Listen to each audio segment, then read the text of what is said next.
people are really fixated on these numbers without understanding basic statistics. So just taking a step back, if you go to the Bureau of Economic Analysis, which is an official website of the government of the United States that posts GDP, the title makes it pretty self-obvious what we're dealing with here, which it says, Nick, you can put it up there. Real GDP, the percent change from the preceding quarter. So things can still go up positively, but still be negative if it doesn't go up by the same or more than the quarter before it. The thing that we really have going on is that over the last 8 quarters, we've had all kinds of very turbulent data that's made the trend line unpredictable. And the most obvious way to see this is actually in one specific subsector, which we'll get to in a second, which is around US e-commerce adoption. You see this one huge spike coming out of nowhere. And then eventually everything has settled back to trend. The same way, I think what we're waiting to figure out is how many quarters does it take for us to get back to on-trend growth in the economy. We had a massive shortfall in Q2 of 2020. We had a massive surplus in Q3 of 2020.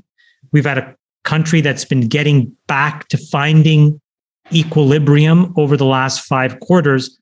So we don't really know what the steady state growth should be. This is why I specifically had such an issue with the tone the White House took, which was trying to explain away that this isn't a recession by trying to create doubt in the definition.